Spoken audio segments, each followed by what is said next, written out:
소중한 나.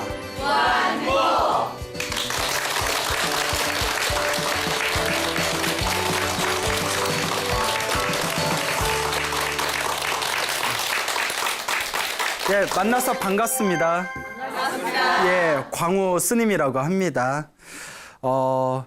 예전에 부처님 당시에 그 왕과 왕비가 있었습니다. 그 왕의 이름은 우데나 왕이라고 하고요. 그 왕비의 이름은 사마와띠라고 불렀습니다. 사마와띠 왕비가 있었는데 이 사마와띠 왕비에게 하녀가 한 명 있었습니다. 그 시녀가 한 명 있었는데 이 하녀였는데 이 하녀가 항상 왕에게 매일매일 동전 8립을 받았답니다. 동전 8립을 받아서 왕이 이 8립으로 항상 신선한 꽃을 아침마다 사서 왕비에게 올려라라고 이제 부탁을 하죠. 그런데 요 하녀의 이름이 꾸쭈따라라고 불렀는데요. 예, 꾸쭈따라. 꾸쭈따라.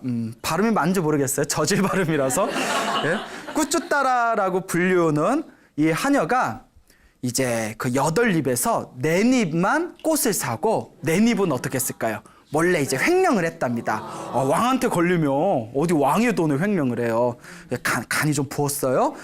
꾸쭈따라가 이제 매일매일 동전 4립으로 꽃을 사서 왕비에게 올리고 4립은 몰래 자기가 챙겼는데 어느 날 꽃장수였던 수마나를 만나게 됩니다. 근데 그 꽃을 파는 꽃장수 수마나가 독실한 불교 신자였대요.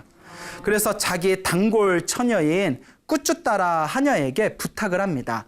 내가 오늘 이제 낮에 부처님과 스님들을 모셔서 공양을 올리기로 했는데 음식 준비하기가 너무 힘드니까 좀 시간이 되면 나를 도와줄 수 있겠냐라고 부탁을 했을 때 꾸쭈따라가 예, 도와드리겠습니다라고 이제 답변을 하게 됩니다.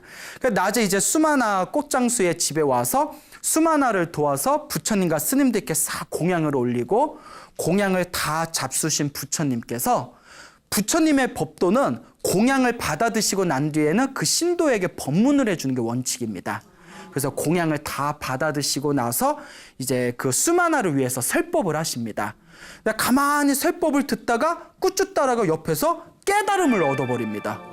순식간에 그 얼떨결에 와가지고 음식장만한 거 도와주고 그리고 부처님 공양하는 거 시중 좀 들다가 옆에 앉아서 설법 듣다가 깨달음을 얻게 되는데 불교에서는 부처님 밑에 깨달음이 크게 4단계가 있다고 합니다. 그 수다원가, 사다함과 아나함과 아라함과 그래서 4단계가 있는데 이 4단계 중에서 첫 번째 깨달음이 수다원가라는 것을 얻게 됩니다. 근데 수다원가 첫 번째 깨달음도 엄청나게 대단한 거예요.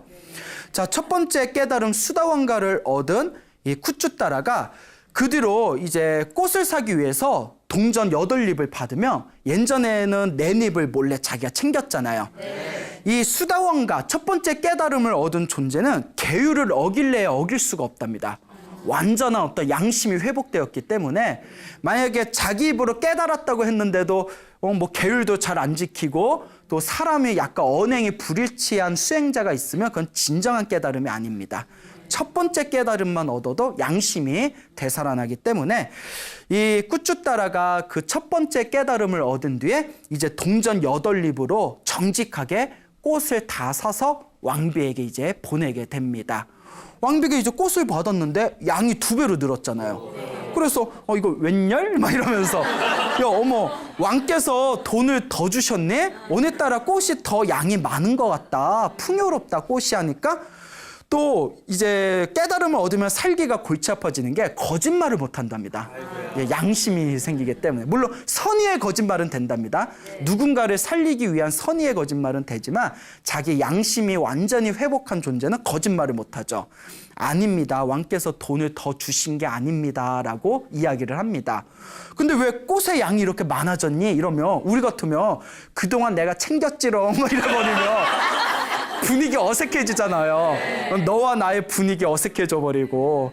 우리 같으면 대충 얼버무릴 텐데, 아니 뭐 그냥 꽃장수가 단골이라고 좀 얹어서 줬어요. 아이 그냥 많이 받았으면 됐지. 뭐 꼬치꼬치 따져요. 뭐 왕비한테 그렇게 얘기할 수는 없겠지만 얼버무릴 수도 있는데 거짓말을 하지 못하는 완전한 양심이 회복되어졌기 때문에 그동안 제가 동전 8립에서 4립은 챙기고 4립만 이제 꽃을 사서 올렸던 겁니다. 그래서 지금까지는 꽃의 양이 줄어들었고 이제부터는 제가 온전하게 그 동전으로 다 꽃을 샀기 때문에 이렇게 꽃의 양이 늘어난 겁니다 하니까 다른 사람들 같았으면 괘씸하다 했을 거예요. 네가 나한테 어떻게 이럴 수가 있어? 먹은 거 다 토해내! 막 이럴 수도 있잖아. 다 토해내! 계산 다 따져가지고. 근데 이제 왕비가 굉장히 지혜롭고 영적인 존재였대요. 그러니까 이상함을 느낀 거예요. 꾸쭈따라요. 어떻게 너의 양심이 그렇게 회복된 거냐? 무슨 사유가 있느냐? 그때 꾸쭈따라가 이렇게 얘기합니다. 위대하신 스승님, 부처님의 법문을 듣고 제가 법을 이해하게 되었습니다. 진리를 이해하게 되니 제 양심에 거슬리는 것을 제가 절대 행할 수가 없습니다. 그래서 저는 부처님의 법도대로 온전하게 이제 그 왕이 시키신 대로 왕비님에게 이 꽃을 다 올리게 된 겁니다. 라는 얘기를 듣고 부처님? 그러니까 왕비가 이런 생각을 해요.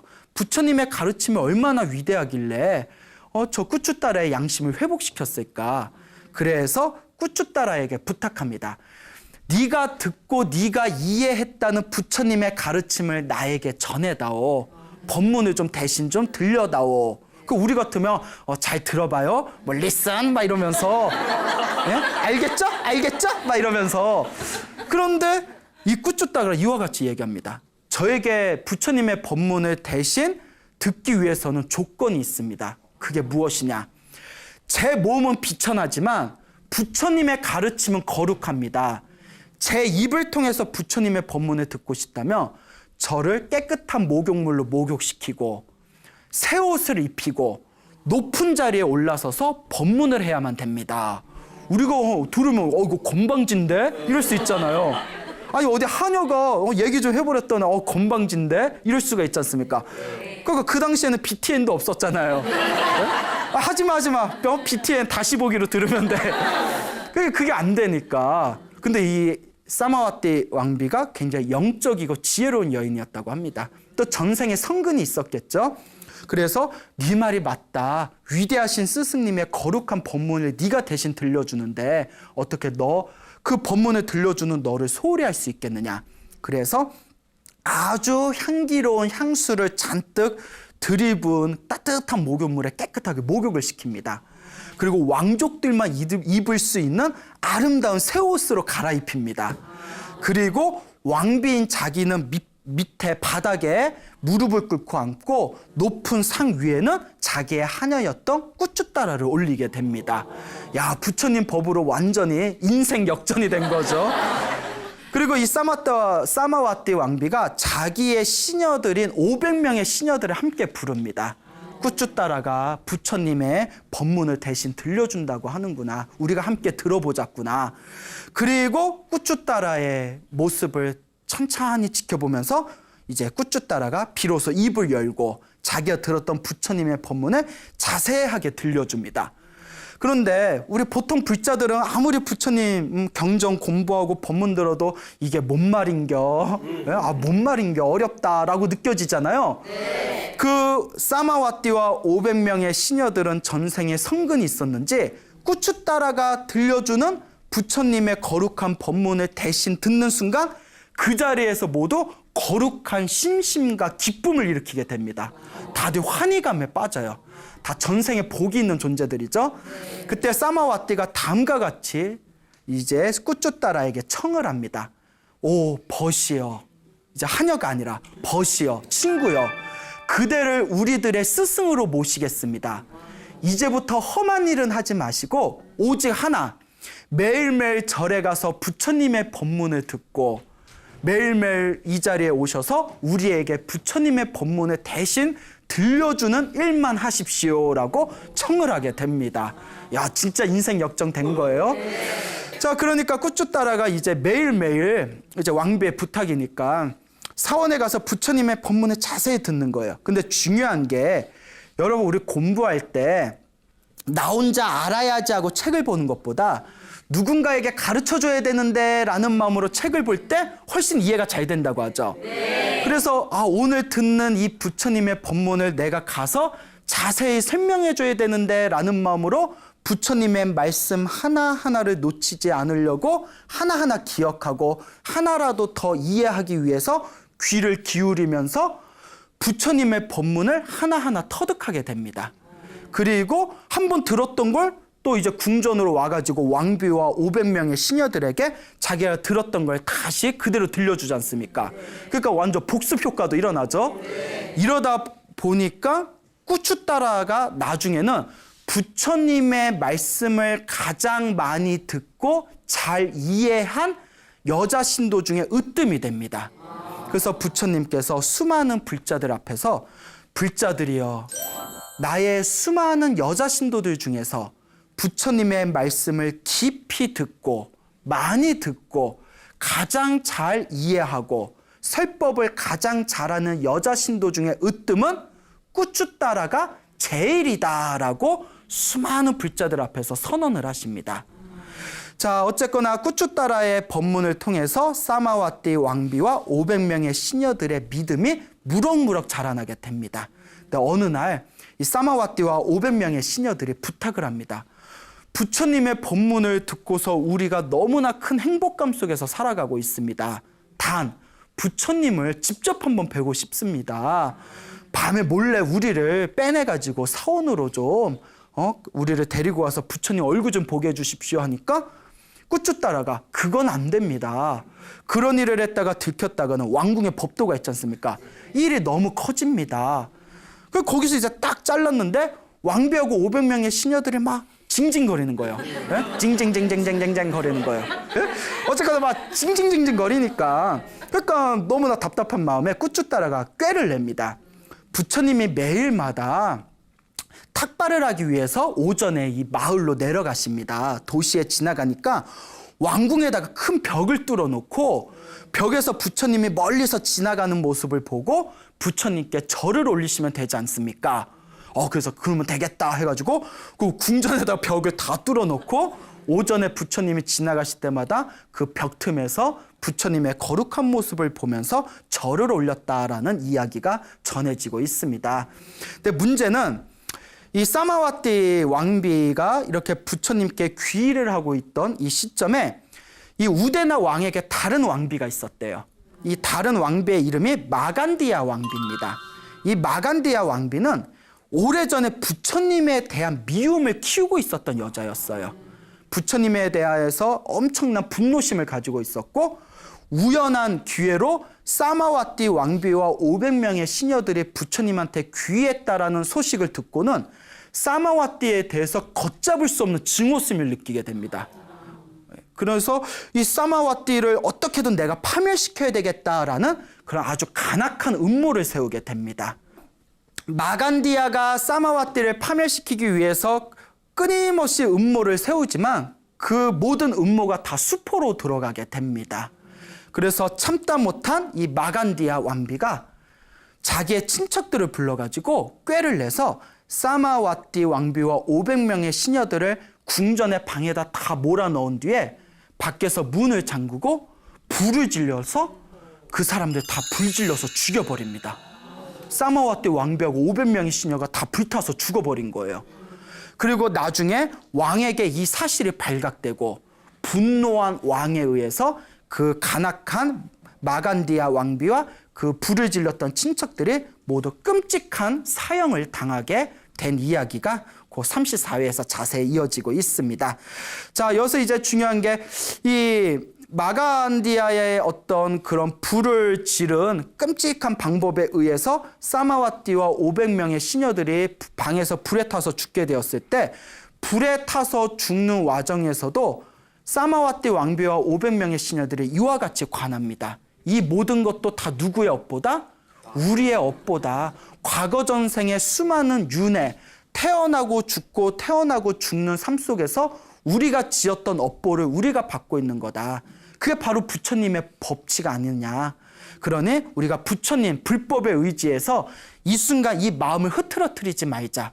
그러니 죽는 이 순간에도 부처님의 가르침을 떠올리자 하면서 불이 활활 타올라서 온몸에 타오르는 그 순간에도 부처님의 가르침을 끊임없이 되새기면서 깊은 명상의 상태에 들어갑니다. 그리고 사마와띠를 포함한 500명의 시녀들이 죽음 직전에 모두 깨달음을 얻으면서 숨을 거두게 되었다고 합니다. 정말 대단한 경지죠. 보통 중생들 같으면 막 불에 탈 때 내가 그렇게 부처님 공부를 열심히 했는데 내 몸에 불을 타게 해? 막 이러면서 부처님에 대한 어떤 좋지 못한 마음, 부정적인 마음을 일으킬 수도 있거든요. 믿어봤자 영험 없네, 영험 없어. 다 거짓말이었어. 뭐 광우 쓰면 소나무, 뭐 기도 열심히 하면 복을 받는다고? 다 뻥이었네. 막 이러면서 그렇게 화를 낼 수도 있지만 정말 믿음이 있는, 정말 부처님의 가르침을 제대로 이해한 불자는 좋은 일이 생기든 나쁜 일이 생기든 모두 누가 지은 업이다? 내가 지은 업이고 내가 지은 그 업보 속에서 항상 마음을 고요하게 유지할 수 있는 게 진정한 부처님의 가르침이라는 것을 제대로 공부한 불자라면 그러한 마음을 잊어먹지는 않겠죠. 여하튼 사마와티 왕비와 500명의 시녀들이 그렇게 목숨을 잃게 되었을 때 스님들 사이에서도 막 토론이 일어납니다. 야, 이거는 말이 안 된다. 저렇게 신심이 깊고 저렇게 수행을 열심히 한 사마와티 왕비가 저렇게 끔찍하게 죽다니 이게 과연 인과 업보냐. 그때 부처님께서 지나가시면서 그 소리를 듣습니다. 그래서 부처님께서 이 부분에 대해서 내가 정리를 해줘야 되겠구나. 그 부처님이 제자들을 모아놓고 다음과 같이 이야기하십니다. 다 자기가 지은 업보를 자기가 받는 거다. 이번 생만 놓고 볼 것 같으면 사마와티 왕비와 500명의 시녀들이 저렇게 죽은 것이 불공평하게 느껴질 것이다. 하지만 과거 전생에 저들이 저질렀던 악업을 생각한다면 이것은 불공평하다, 불공평하지 않다. 불공평한 것이 아니다. 자기가 지은 업보를 자기가 받은 것이다 라는 것이죠. 그들이 전생에 지었던 업보를 생각한다면 이것은 불공평한 것이 아니다라고 말씀을 하셨습니다. 그 부처님께서 그 사마와티 왕비의 전생담에 대해서 이야기를 해주십니다. 물론 뭐 34회 때 얘기를 했지만 워낙 중요한 부분이니까 한 번만 더 언급을 하겠습니다. 그 머나먼 과거 전생에, 수많은 과거 전생에 어느 거룩한 성자분이 계셨다고 합니다. 이 거룩한 성자분께서 왕에게 공양을 받아 드시고 나서 이제 길을 떠나셨는데, 길을 떠나시는 와중에 그 왕궁 근처에 풀 무더기가 있는 곳에서 깊은 참선의 삼매 상태에 들어가셨다고 합니다. 그래서 그 풀 무더기에서 깊은 삼매에 빠져들었을 때 이제 왕과 시녀들은, 왕과 500명의 그 수많은 시녀들이 그 성자께서 풀 무더기에 있는 줄은 모르고 강가에서 왕과 시녀들이 시원하게 물놀이를 했답니다. 뭐 나 잡아봐라 뭐 이러고 아이 차가 막 이러고 그래 못 해봐가지고 예. 말하면서도 흐뭇하다. 예. 뭐 비키니 입고 예. 자 어쨌거나 그래서 뭐 왕하고 시녀들하고 막 신나게 이제 논 뒤에 시녀들이 하루 종일 이제 물싸움을 하고 나니까 몸이 추운 거예요. 물이 추워서 500명의 그 시녀들이 둥그렇게 이제 앉아가지고 거기다 이제 불을 지르게 됩니다. 풀무더기에다 불을 질렀는데 따뜻해 하고 있는데 풀이 다 이렇게 타고 사라진 데에서 누가 딱 나타나요. 그 거룩한 성자께서 삼매 깊은 참선 상태에 딱 들어가고 있는 걸 보게 됩니다. 근데 이 시녀들이 착각을 일으켜요. 그 거룩한 성자의 그 삼매는 너무나 깊고 거룩해서 불로 몸을 태울 수가 없는 경지였다고 합니다. 그리고 실제로 뭐 우리 그 큰 스님들의 일화를 보면 깊은 어떤 참선의 상태나 기도 상태에 들어가면 불이 났는데도 몸이 타지 않았다, 이런 기록들이 있거든요. 깊은 상태에 들어가서 그 참선의 깊은 삼매 상태에서 몸에 불이 타지 않는데 이 시녀들은 그 도리를 모르니까 우리 왕께서 거룩하게 스승으로 여기는 저 성자를 우리가 불에 태워버렸으니 우리는 이제 죽은 목숨이다. 이럴 바에야 증거를 인멸하자 해가지고 가지고 있는 기름을 뿌려버리고 도망을 갑니다. 그런데 역시 기름을 뿌려도 그 성자께서는 몸에 불이 탔을까요? 안 탔을까요? 그렇죠. 그렇게 7일 동안 깊은 명상 상태에 들어간 뒤에 7일이 지난 뒤에 아무 일도 없었다는 듯이 이렇게 보더니 삼매 상태에 빠졌으니까 이상하다. 일주일 전에는 풀무더기였는데 다 탔네? 뭐 이러면서 그냥 뭐 몸을 툭툭 털면서 이제 자기 길로 떠났대요. 이게 그들의 업보였답니다.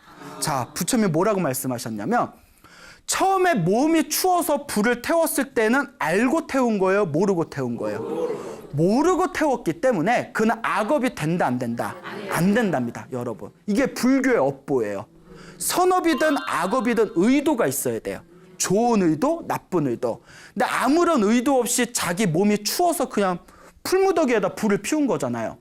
그 상황에서는 그 거룩한 성자가 죽었다 하더라도 그게 큰 악업이 되지는 않습니다. 그게 나쁜 의도가 아니었기 때문에. 그런데 두 번째가 문제였어요. 자기들의 죄를 들킬까 봐 일부러 아예 증거를 인멸하자 하고 그 거룩한 성자의 몸에 기름을 뿌리고 도망갔지 않습니까? 이거는 좋은 의도의 나쁜 의도예요. 고의로 한 나쁜 의도의 업보기 때문에 이게 악업이 되어버렸답니다. 그때 그냥 거기서 멈췄으면 됐는데 나쁜 마음을 품고 고의로 나쁜 의도로서 거룩한 성자 몸에 기름을 뿌리고 도망간 과보에 의해서 그 500여 명의 그 하녀들, 그 500여 명에서 이제 사마와티까지 다 포함이 된 거예요. 그들이 백생 동안 태어날 때마다 백생 동안 불에 타 죽는 과보를 얻게 되었답니다. 이렇게 이 업보가 무서운 거예요. 한 번 불에 내질렀는데 몇 생 동안? 백생 동안. 야, 너무나 가혹하죠. 네, 그만큼 이 업보가 무섭다는 겁니다. 이게 여러분들이 자그마한 공덕만 지어도 그 자그마한 공덕의 다음 생, 다다음 생 동안 여러분들에게 엄청난 행복을 가져다 주듯이 자그마한 악업을 지어도 그 악업이 또 여러분들을 큰 불행으로 이끌 수가 있다는 거죠.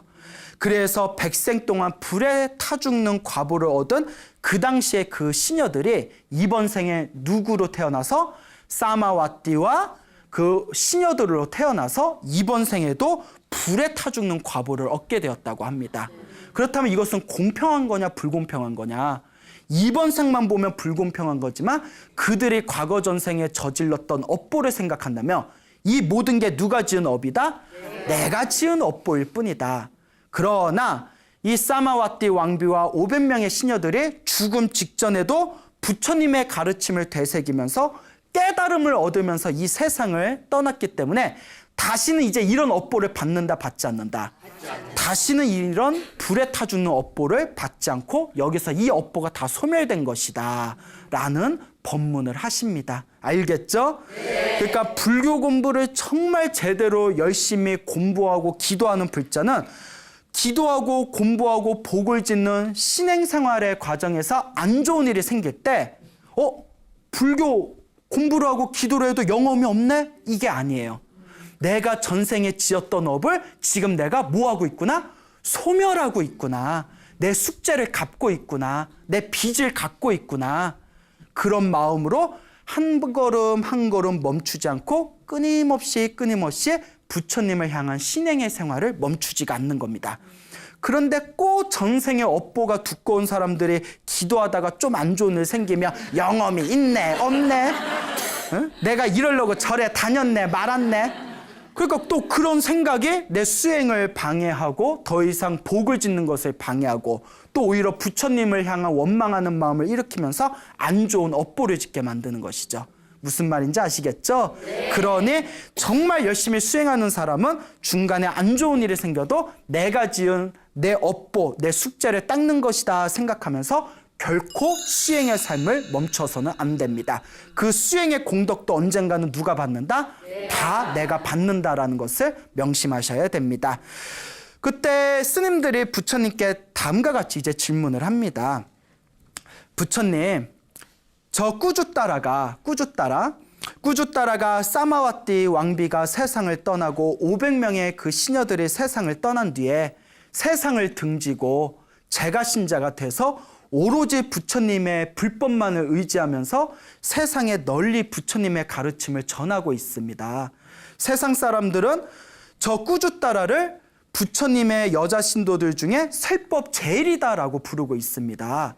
그런데 부처님, 저 꾸주따라는 전생에 어떤 업보가 있었길래 저렇게 비천한 낮은 가문에 태어나서 하녀로 살아가게 된 것입니까? 그리고 저렇게 낮은 가문의 하녀로 살아갔던 저 어리석은 여인네가 도대체 어떤 인연이 있었기 때문에 부처님의 법문 한마디에 깨달음을 얻고 저렇게 설법제일에 여자 신도가 된 것입니까? 이것은 어떤 인연입니까? 라고 질문을 던집니다. 그때 부처님께서 다음과 같이 말씀하십니다. 의심하지 말아라. 저것도 다 누가 지은 업이다? 자기가 지은 업이다. 꾸주따라가 지은 업을 그대로 받는 것이다. 꾸주따라가 머나먼 과거 전생에 거룩한 성자를 만나게 됩니다. 그리고 거룩한 성자에게 내가 복을 짓기 위해서, 선업을 짓기 위해서, 공덕을 쌓기 위해서 저 거룩한 성자에게 내가 맛있는 우유죽을 바쳐야 되겠다 하고 우유죽을 뽀글뽀글뽀글 맛있게 끓여서 내가 지금 배고파서인가 봐요. 이렇게 맛있게 이제 우유죽을 끓여가지고 아우 침 나와. 그래서 우유죽을 그 거룩한 성자의 바루 안에 싹 넣어드렸는데 그 바루에 그 우유죽이 너무 뜨거워서 손으로 잡지를 못하는 거예요. 거룩한 성자께서. 우리 너무 뜨거우면 손을 못 잡잖아요. 아 뜨거, 아 뜨거, 아 뜨거 하잖아요. 그때 그 광경을 보고 아이고 내가 생각이 짧았구나 생각하면서 자기가 팔에 끼고 있는 아주 귀한 상아팔찌를 빼서 그걸 바루의 그릇의 밑에 받침대로 이렇게 올려드립니다. 그러니까 상아팔찌가 있으니까 그 받침대로 이렇게 후루룩 드실 수가 있잖아요.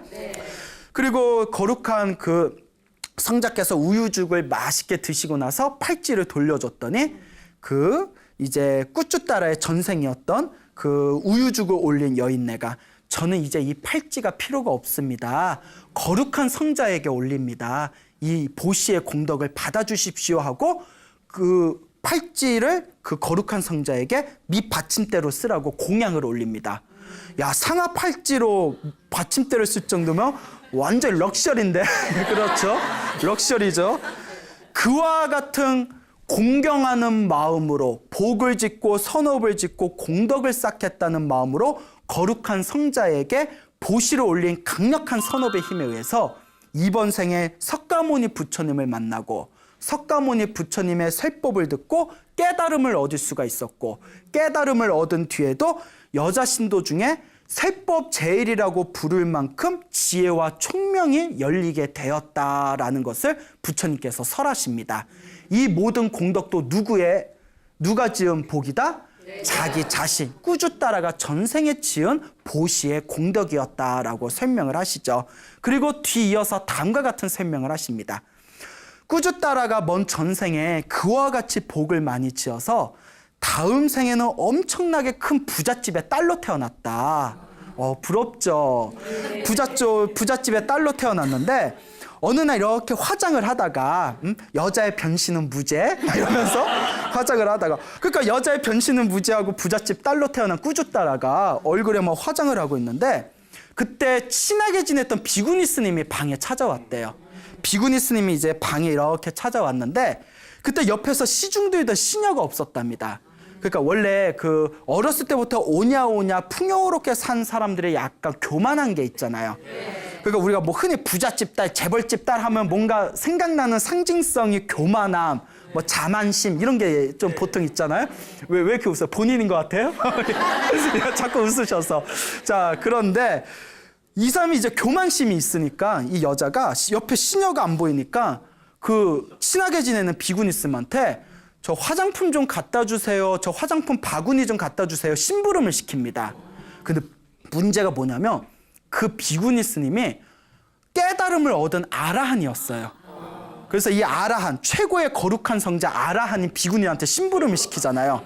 그때 아라한인 비구니 스님이 이렇게 고민에 빠집니다. 내가 저 바구니를 갖다 주지 않으면 저 철딱선이 없는 게 저 어리석은 여자애가 나에 대해서 화를 낼 거다. 거룩한 성자인 아라한인 나에게 화를 내면 쟤는 죽어서 지옥에 떨어지게 될 거다. 그런데 내가 바구니를 갖다 주면 제가 화는 내지 않겠지만 거룩한 성자인 아라한에게 심부름을 시킨 업보로 낮은 가문의 하녀로 태어나게 될 것이다. 그러면 어떤 게 나을까 하다가 지옥에 떨어지는 것보다는 하녀로 태어나는 게 낫겠지 해서 그 연민심과 안타까움에 그 바구니를 갖다 줍니다. 그래서 바구니 한번 심부름 잘못 시킨 그 업보로 인해서 이 꾸주따라가 이번 생에 낮은 가문에 태어나고 하녀로 살게 되었다라는 그런 인과의 업보에 대해서 제자들에게 말씀을 하십니다.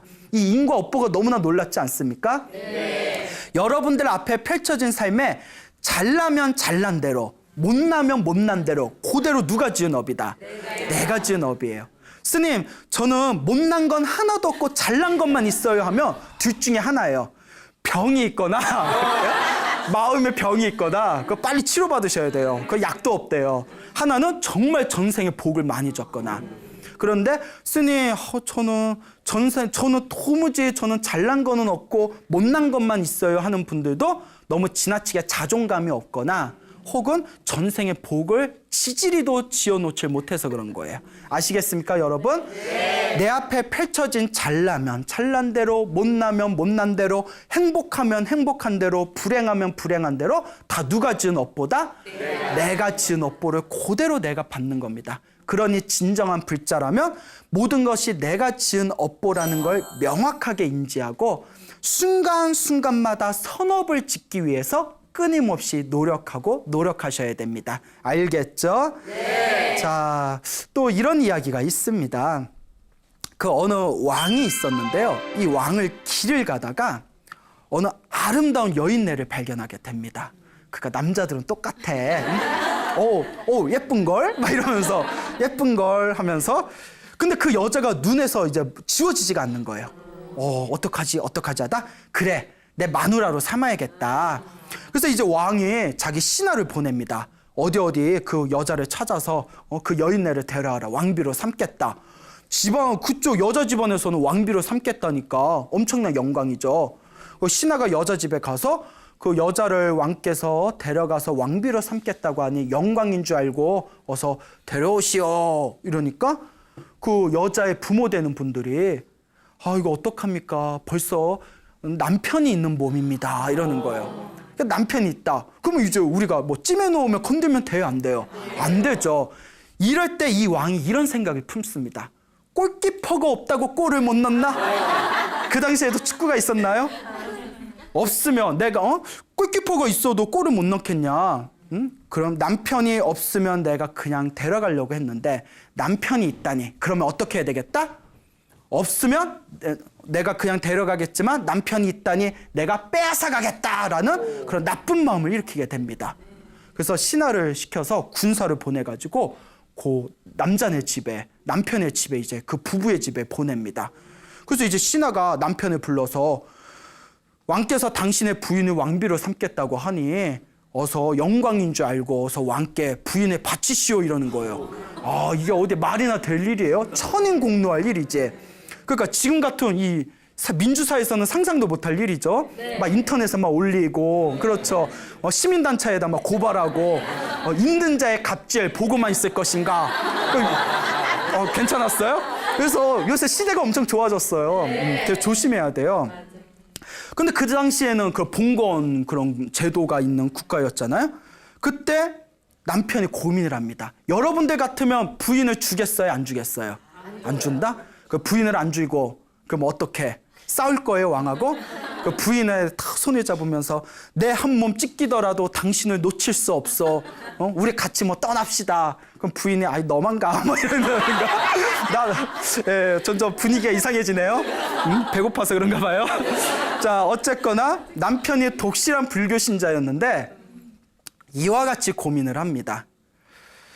나는 부인을 사랑하지만 왕이 내 부인을 탐하고 있구나. 옛날부터 재색지화는 심어 독사라. 재물과 세욕의 화는 독사보다도 심하다고 했다. 그러니까 여자를 탐하는 건 세욕이잖아요. 내가 아내를 보내지 않는다 하더라도 왕은 어떻게든 빼앗아 갈 것이고 그 과정에서 다른 사람들까지 크나큰 피해를 보게 될 것이다. 그렇지만 나 하나만 참으면 되잖냐. 그래서 부인을 설득을 합니다. 여보, 당신이 가지 않는다면 다른 사람들까지 상처를 받고 피해를 받을 수가 있어. 그러니 나는 마음의 준비를 했으니 당신도 그냥 왕에게 가시오. 그 부인이 이제 싫어, 못 가, 뭐 이러려고 나랑 결혼했냐 막 이러면서. 하지만 이제 남자의 끈질긴 설득에 의해서 뭐 그런 말 있지 않습니까? 사랑하기 때문에 보낸다 뭐 이런 거 있지 않습니까? 예. 저는 연애를 책으로 배웠어요. 예. 그런 내용이 나오더라고요. 사랑하니까 이별한다. 그래서 이제 왕에게 보내게 됩니다. 그 왕은 막 입이 찢어지죠. 그 왕비를 이제 다 만들어 놓은 뒤에 눈에 넣어도 안 아픈 거예요. 근데 이제 왕비가 항상 얼굴에 이제 수심이 좀 있는 거예요. 그렇잖아요. 전 남편하고 잘 살다가 이제 왕에게 거의 납치당하다시피 왔으니까 어떻게든 왕비의 마음을 내가 풀어줘야 되겠다 해서 아주 향기가 아름다운 진귀한 꽃을 여자에게 선물을 합니다. 여자는 뭐 꽃 선물 좋아한다잖아요. 근데 그 꽃, 아름다운 향기가 나는 그 진귀한 꽃을 선물 받았는데 갑자기 왕비가 눈물을 쭈르륵 흐르는 거예요. 그래서 왜 우냐고, 왜 우냐 자꾸 다그치니까 왕께서 화를 내지 않으신다면 제가 솔직하게 이야기하겠습니다. 그러니까 남자가 내가 절대 화 안 낼 테니까 내가 뒤끝 없으니까 얘기해 이랬는데 절대 믿어서는 안 될 얘기입니다. 예? 남자 뒤끝 있어요 없어요? 있죠. 그러니까 남자가 다 이해할 테니까 얘기하라 하더라도 절대 얘기하면 안 돼요. 예, 뭐 저보다 더 잘 아실 거예요. 그러니까 남자 말에 이제 왕의 말에 쇠딱 이제 속아가지고 실은 전에 있던 제 남편 몸에서 항상 몸에서 향긋한 향기 냄새가 났는데 이 꽃의 냄새하고 너무나 똑같습니다. 그래서 남편 생각에 눈물을 흘렸습니다 하니까 화를 안 내던 왕이 질투심이 확 폭발해가지고 또 요년저년 이러는 거예요.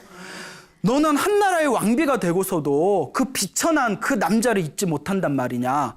뭐? 그 남자 몸에서 향기가 난다고? 내가 만약 조사해 본 뒤에 만약에 향기가 나지 않으면 내가 엄하게 내가 죄를 다스리겠다 이래버리는 거예요. 그 남자 말 믿으면 안 돼요. 화 안 내겠다더니. 그래서 이제 신하를 보내서 그 남자를 끌고 오라고 했는데 그 신하가 남자의 집을 찾아갑니다. 그래서 그 남자를 이렇게 찾아봤더니 그 남자의 집안에 그 가족이 나와서 부인이 사라지고 난 뒤에 부모님께 하직 인사를 올리고 산에 올라가 머리를 깎고 스님이 되셨습니다. 이러는 거예요. 그러니까 이제 시련의 아픔을 안고 이제 머리를 깎고 스님이 되셨대요. 근데 우리 불교에 이런 말이 있어요. 가장 뛰어난 출가는 깨달음을 얻어서 모든 중생을 제도하겠다는 마음을 가지고 출가하는 게 최고의 출가랍니다. 가장 나쁜 출가는 먹고 살기 위해서 출가하는 게 가장 나쁜 출가랍니다. 가장 찌질한 출가는 실현당해서 출가한 게 가장 찌질한 출가다라는 옛날 어른 스님의 말씀이 있습니다. 무슨 말인지 알겠죠? 그 남편은 어떤 출가를 했죠? 찌질한 출가를 하게 됐죠. 자, 어쨌거나 이제 출가를 하신 스님을 찾아갑니다. 근데 이제 스님이니까 함부로 할 수가 없죠. 스님, 왕께서 보고자 합니다. 나는 이제 아무것도 가진 게 없는데 왕이 왜 나를 본자 합니까? 뭐 왕께서 뵙고 싶다니까 한번 가보시죠. 거의 뭐 끌고 가다시피 스님을 왕궁으로 데려갔는데 왕궁에서 왕이 딱 마주쳤는데 정말 그 스님의 몸에서 거룩한 그런 진귀한 향냄새가 확 퍼지는 거예요. 그래서 저 스님이 몸에다 향을 발랐네? 저 스님을 데려가서 깨끗하게 목욕을 시켜라 했는데 목욕을 완전히 깨끗하게 시킨 뒤에 다시 데려와도 향냄새가 더 진하더래요. 그러니까 천연 방향제인가요? 몸이 천연 방향제야? 도저히 믿을 수가 없다 해서 몸으로 비단을 꽁꽁 묶어라. 그 몸에다 비단이 꽁꽁 묶었는데도 그 비단 틈 사이를 그 틈틈마다 진한 향기가 그냥 뿜어져 나오더래요. 왕이 이건 진짜구나. 왕비 말이 진짜였구나. 스님, 어떻게 그렇게 몸에서 자연스럽게 그렇게 아름다운 향기가 나는 겁니까? 비결이 무엇입니까? 하고 여쭈니까 이 스님이 이렇게 이야기합니다. 제가 사랑하는 아내를 잃고 세상의 허무함과 무상함을 느끼면서 머리를 깎고 출가를 했습니다. 출가를 해서 아무리 수행을 해도 아내의 모습이 잊혀지지가 않아서 더욱더 가열차게 수행을 한 끝에 저는 드디어 완전한 깨달음을 얻었습니다. 제 마음에는 더 이상 번뇌가 없습니다. 깨달음을 얻고 저의 전생을 보았더니 하면서 이야기가 펼쳐지는 겁니다. 자기의 전생에 이렇게 길을 걷고 있었을 때 저기서 어느 수행자가 부처님의 법문을 설법하고 있는 걸 듣게 됩니다. 부처님의 말씀을 전하고 있는 그 수행자의 모습을 보면서 가만히 어떤 이야기를 하나 하고 듣다가 그 수행자의 그 본문을 통해서 부처님의 가르침이 위대하다는 것을 그 자리에서 깨닫게 됩니다. 부처님의 가르침의 그 위대함에 가슴이 벌렁거리고 엄청난 기쁨과 환희가 느껴지면서 그 자리에서 합장을 하고 일심으로 한마음으로 부처님의 가르침을 찬탄을 하였다고 합니다. 아, 위대합니다. 부처님의 가르침이요. 그러면서 자기가 가지고 있는 진귀한 향을 꺼내서 부처님께 그 향공향을 올렸다고 합니다. 그때의 공덕으로 향공향을 올렸던 그 인연으로 이번 생에 항상 자기 몸에서 저절로 자연스러운 기분 좋은 향냄새가 나는 것이고, 그때 부처님의 그 법문의 말씀을 듣고 나서 부처님의 가르침을 찬탄한 공덕으로 이번 생에 머리를 깎고 출가해서 깨달음까지 얻을 수가 있었다라는 이야기를 합니다. 그리고 이와 같이 얘기합니다. 왕이시여, 결국 제가 출가하게 된 인연은 이번 생에서 당신이 내 아내를 빼앗아갔기 때문에 그 고통과 괴로움으로 사실 출가한 겁니다. 그리고 출가해서 저는 깨달음을 얻었습니다. 만약 왕이 아니었다면 제가 깨달음을 얻었겠습니까? 어떻게 보면 왕이야말로 저의 진정한 스승이십니다. 그리고 왕이시여, 이번 생에 제 아내를 빼앗아간 것도 결국 왕과 저의 전생에 서로 얽히고 설킨 업보였을 겁니다. 그런데 이것만은 알아두십시오. 남의 아내를 탐하고 남의 것을 탐하고 재물을 탐해서 억지로 빼앗아 간다면 분명히 다음 생에 아주 무서운 업보를 받게 될 것입니다. 저는 아내에 대한 더 이상 집착은 없지만 다만 왕께서 다음 생에 그 무거운 업보를 받을 것을 생각하니 너무나 가슴이 아프고 안타깝습니다라는 그 진심 어린 스님의 법문에 왕이 눈물을 쭈르르 흘리면서 그 자리에서 무릎을 꿇고 참으로 제가 어리석었습니다. 참으로 제가 어리석었습니다.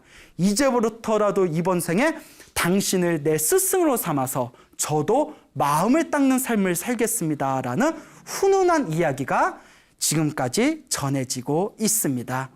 여러분, 이와 같이 우리에게 주어진 모든 행복과 불행, 모든 선악과 악업은 결국 누가 지은 업보일까요? 내가 지은 업보입니다. 그러니까 여러분들 삶에 있어서 좋은 일이 생기든 나쁜 일이 생기든 다 내가 지은 업보라는 걸 명확하게 이해하시고 항상 선업을 짓는 삶을 살아가시기 바랍니다. 반드시 그 선업의 강력한 행복의 열매를 이번 생이 아니면 다음 생이라도 여러분들이 듬뿍 받아가시게 될 겁니다. 여러분, 행복해지고 싶습니까? 네. 행복한 삶을 창조하고 싶습니까? 네. 복을 지으십시오. 선업을 지으십시오. 공덕을 쌓으십시오.